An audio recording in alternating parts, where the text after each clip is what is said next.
Il est difficile d'imaginer cet homme comme un riche milliardaire. Il était pieds nus, portait un sac à dos et un vieil iPod sur sa hanche. Regardez le bâtiment en face du sentier en face. C'est le bâtiment de ma maison. Vous pouvez acheter une paire de chaussures. Le colporteur regarda avec dédain, pensant que ce type devait être fou. En fait, il était le seul héritier de la société Rand, le bâtiment en face de lui.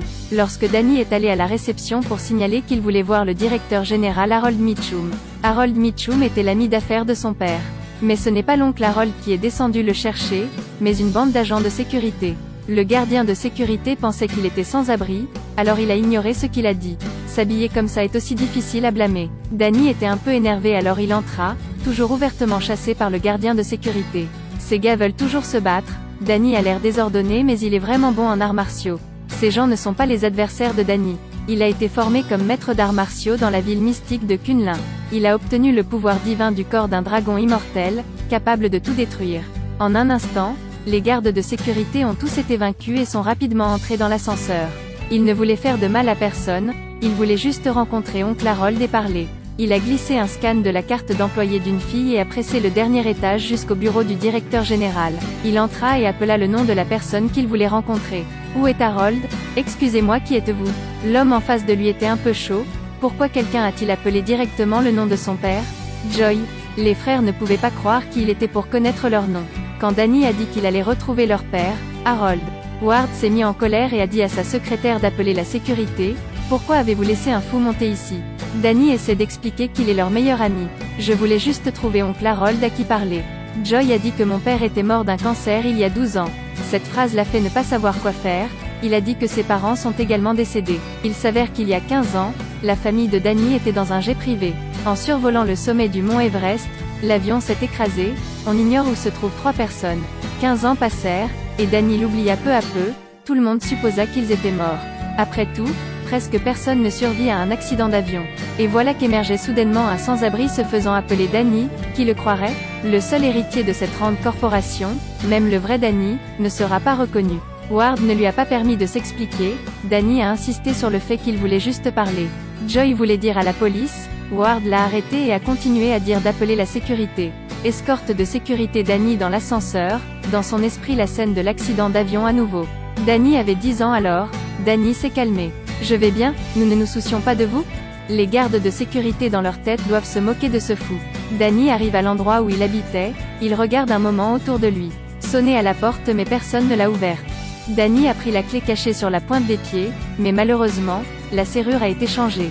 C'est vrai, Danny n'est pas là depuis trop longtemps. La maison a peut-être changé de propriétaire il y a longtemps, mais Danny n'a pas l'intention d'abandonner. Il sauta doucement sur le balcon.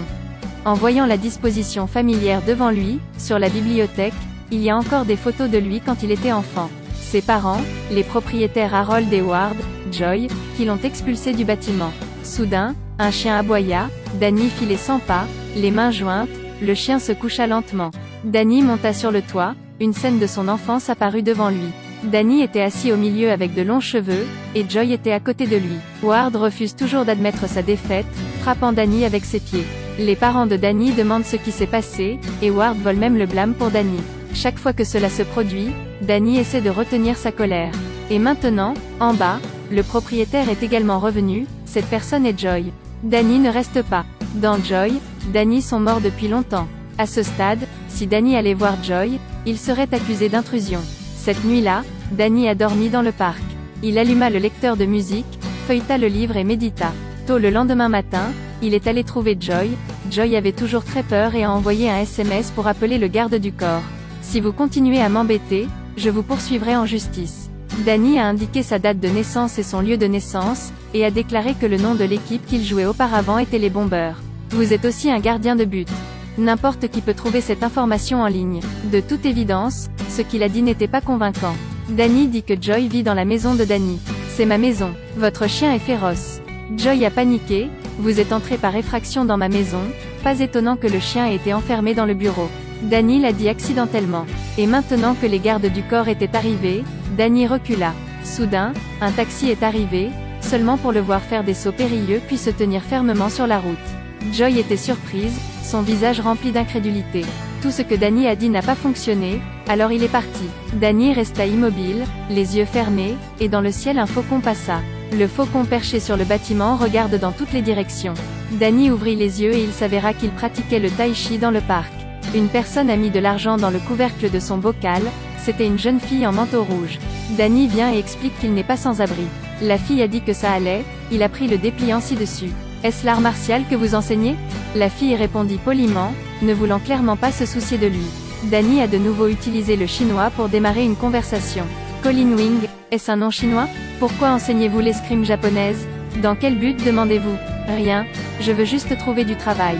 Mais Colin est un peu agacé, j'ai déjà quelqu'un pour nettoyer les toilettes, bye. Et cette fille a eu plus tard une relation étroite avec lui. Danny regarda la silhouette de Colin s'éloigner.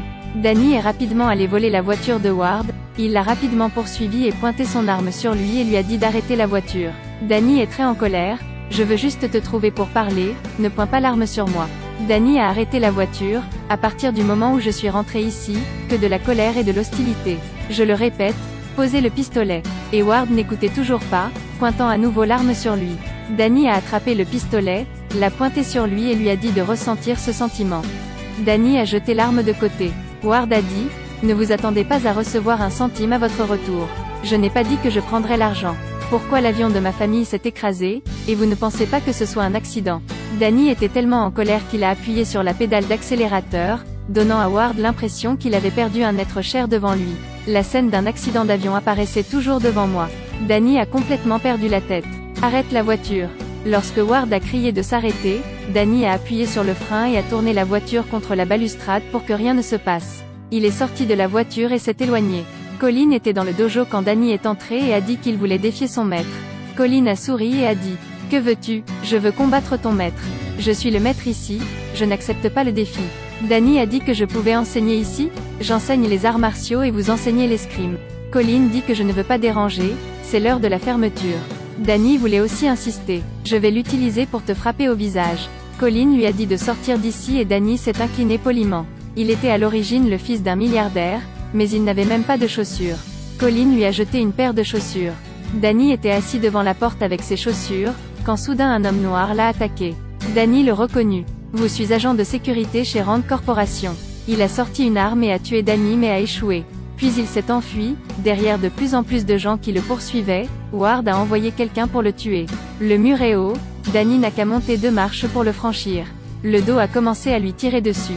En entendant le bruit, Colin a bondi pour aider Danny. Danny bat ses poursuivants, puis démonte son arme et s'en va. Colin à l'arrière l'a vu partir. Ward a reçu un appel indiquant que la tentative d'assassinat avait échoué. Il s'est rendu dans un immeuble, après avoir scanné ses empreintes digitales, est entré dans la pièce. Salut papa. La personne à l'intérieur était son père qui était mort depuis 12 ans. Il s'est avéré que Harold Mitchum ne faisait que simuler sa mort, il était le vrai patron de l'entreprise. Il était très mécontent que Ward envoie des idiots pour tuer Danny. Harold a dit à son fils d'utiliser son cerveau, Ward a dit qu'il avait un plan différent.